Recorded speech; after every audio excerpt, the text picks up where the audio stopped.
happy boy. And the reason why I'm a happy boy is because I finally get to play as one of my favorite leeway characters since the beginning, and that's Baizhu. I've been so excited for Baizhu that I just can't help myself. I've been so like, I want to play more as him, and as you guys will probably see in the video next after this one, you'll see us summon him. But I wanted to talk about why it's important to build Baizhu, how to build him, and also a pre-farm guide. So if you guys are new to the channel, I used to actually do 2 different guides for the character. Before release, we do a pre-farm guide, and of course after release, we do the post-farm and what the character does. But today, we're gonna start by actually combining the series and showing you guys what you all need for Baizhu, and of course, what Baizhu can do. What is going on, Baidu? It's Natasha here, back again with another video. And of course, if you like content, please make sure to hit that like and subscribe button down below. And don't forget to hit the notification bell to be notified of when the next Genshin Impact video comes out. But without any further delay, let's go ahead and talk about what you need for Baizhu.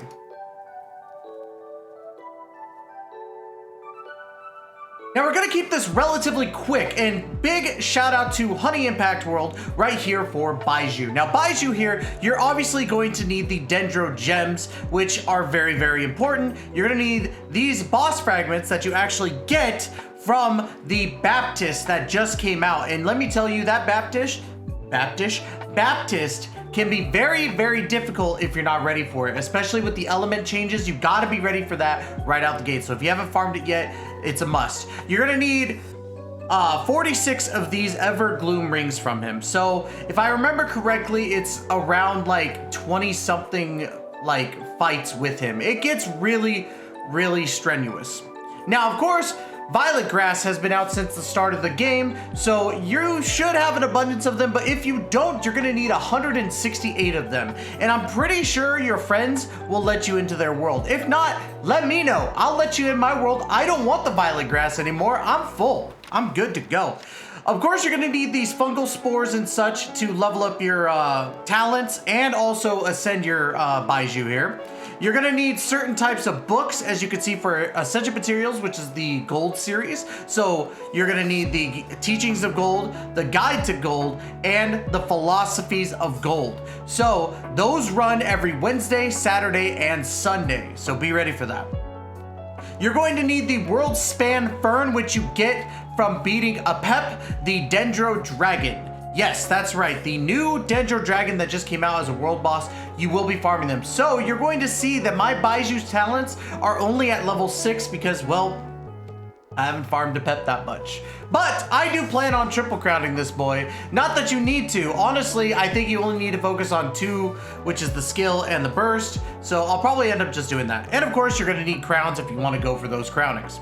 Now, this is gonna go over a little bit of the, not spreadsheet, I would say. Let me go ahead and move myself over here. But it's gonna show you what each ascension is going to run you. So, overall, you're going to need, for each basically the overall premise of what you're gonna need, right? Let's just get that out the way. I'm sorry I'm stumbling a little bit. You're gonna need 1 silver of the gemstones. You're going to need 9 Nagatus Emerald fragments. You're gonna need 9 Nagatus Emerald chunks. And you're gonna need 6 Nagatus Emerald gemstones. Those are from any Dendro boss really. So you can get it from the Jade Bloom Terrace Room or the Dendro Chicken, the Dendro Hypostasis. So you got a couple options there. You're gonna need 168 Violet Grass, as we said. For the spores, you're gonna need 18 fungal spores right there. You're gonna need 30 of the luminescent pollen, and you're gonna need 36 in total of the crystalline cyst dust for just Ascension. 420k more, pretty simple. And of course, as we said, 46 of the Everbloom Ring. Now, as we go down to the talents here, we're gonna go ahead and talk about the talents right here. Now, talents-wise, it's gonna be a little bit different. For the golds, you're going to need 9 in total of the Teachings of Gold. You're going to need 63 of the Guides to Gold if you're going for all level 10. So if you're level 10ing everything, crowning every one of them, you're going to need those. And then, of course, for these Philosophies of Gold, you're going to need 114 Philosophies of Gold. If I did the math correctly, I think I did. Let's just hope I did. Now, of course, what also you're going to need is more of the spores. So you're going to need 18 of these fungal spores, you're going to need 66 more of the luminescent pollens, and you're going to need 93 of the crystalline cyst dust, followed by a lot of mora. In total, between ascension and triple crowning, you're going to need about 7.1 million mora. That's a lot of mora. That's a lot of mora, unless you're like me and just farm mora for the heck of it, because I'm dumb. Now, for these world span ferns, you're going to need a grand total of 18. That's a lot, especially if you're farming a pep, and you normally, on average, only get 2 of his materials, and they're not guaranteed to be a fern. Granted, you can, change them over to the, other one, but I digress. That's what you're gonna need. And then, of course, Crown of Insight, you're going to need 3. And that's just for Ascensions, right? So let's go ahead and transfer to the gameplay.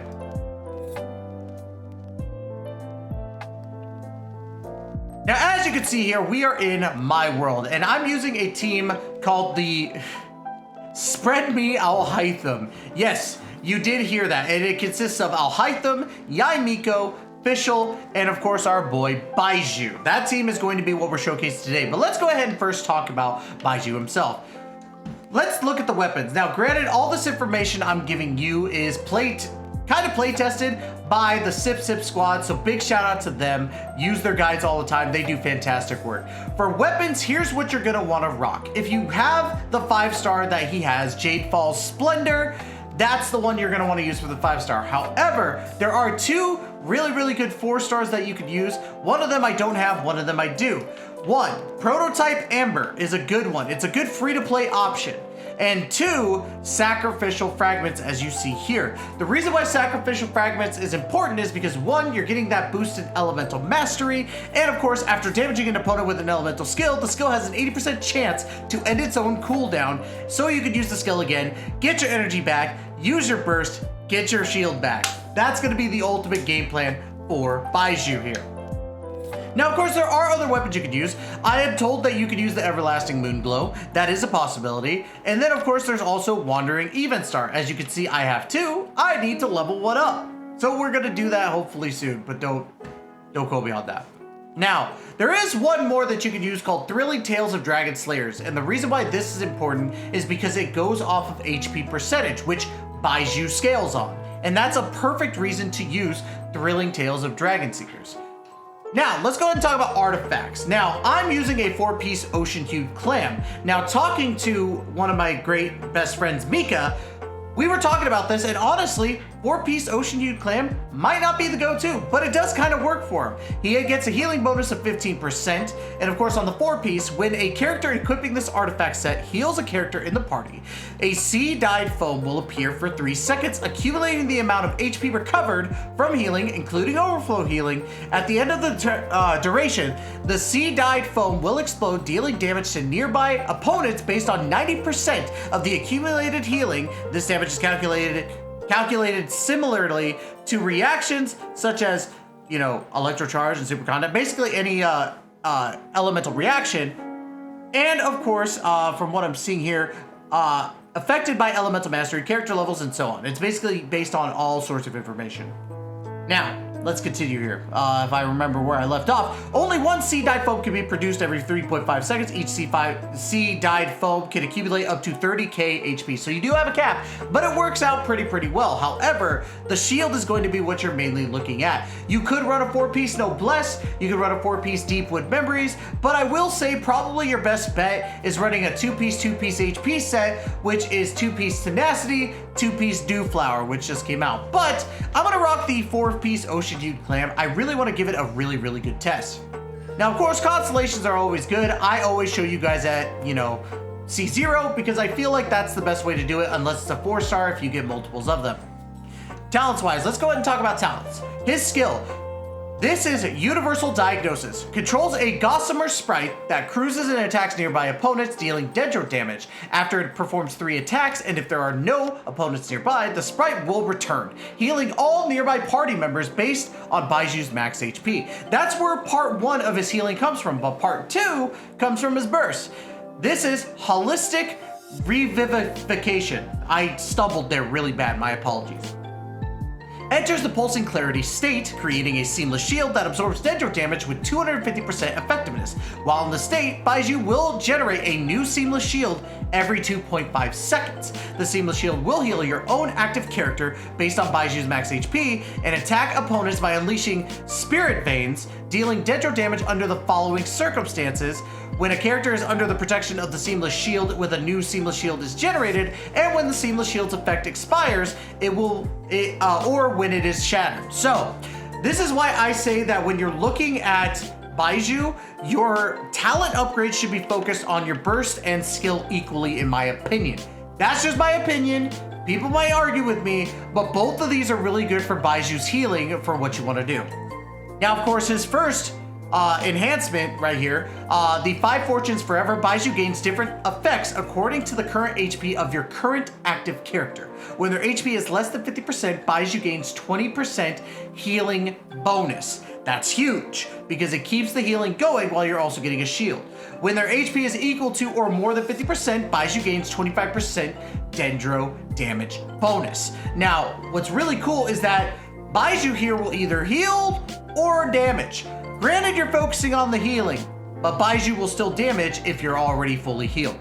Second Ascension. Characters who are healed by Seamless Shields will gain the Year of the Verdant Favor effect. Each 1000 max HP that Baizhu possesses that does not exceed 50k will increase the Burning, Bloom, Hyper Bloom, and Bergeron reaction damage dealt of all these characters by 2%, while the Aggravate and Spread reaction damage dealt by these characters will be increased by 0.8%. The reason being that that's so different is because of how broken Aggravate and Spread are. So it makes sense, but he still works well with that, Aggravate team.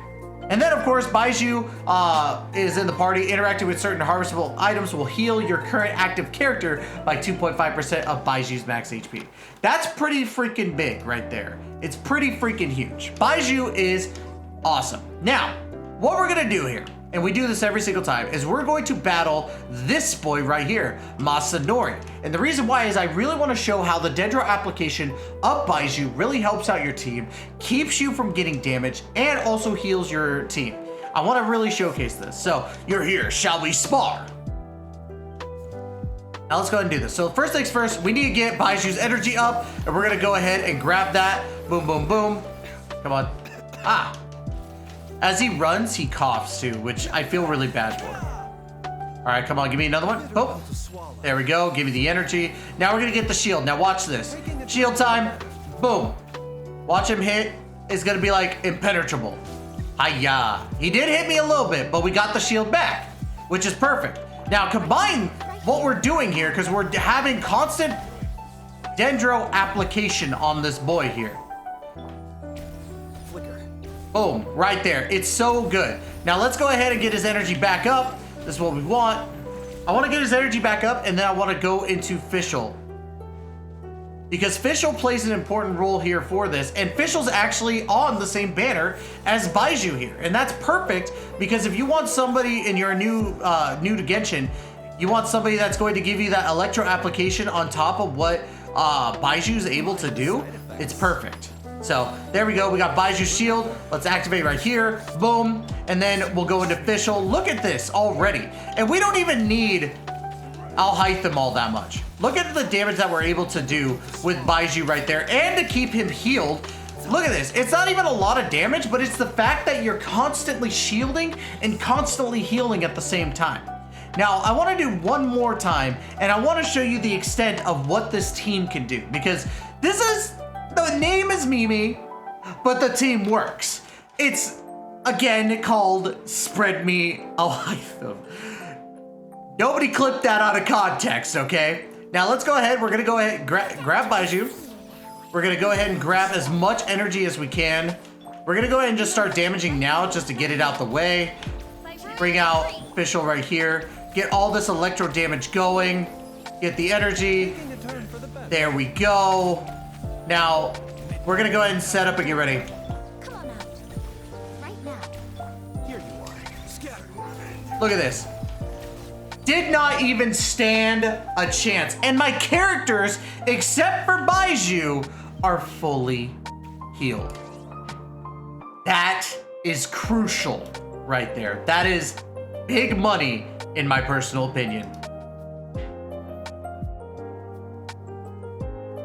Now, what does that mean for Baizhu? Baizhu here is really freaking good, and that's my personal opinion. I'm sure that there's probably somebody out there who will argue that Baizhu is not that great, but let me tell you, being able to shield, to heal, to do that DENDRO application, especially how powerful the DENDRO element has become since release, it's crucial to say that Baizhu is a contender.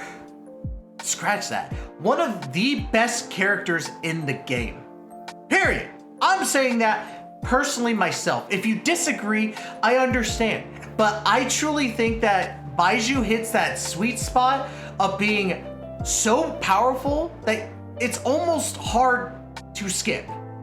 Like, it's extremely hard to just skip him. I think, honestly, he's a must summon. So if you haven't summoned for Baizhu yet, I highly recommend use your free modes. It's worth it. If you're pay to win, like me, or just a whale, whatever you want to say, Baiju's a no-brainer. If you're free to play and you're saving for that special character like Kazuha, like another Nahida, like Ganyu, like Himeko, I understand skipping, but this is a really, really, really good character. And honestly, Baizhu has top marks for me. That's going to be it for today's video. Don't forget to like, comment, subscribe. Would love to hear you guys' opinion on Baizhu. Let me know in the comments. So anyways, guys, love you all to death. And as always, we will catch you guys in the next video. Please take care and be safe, y'all.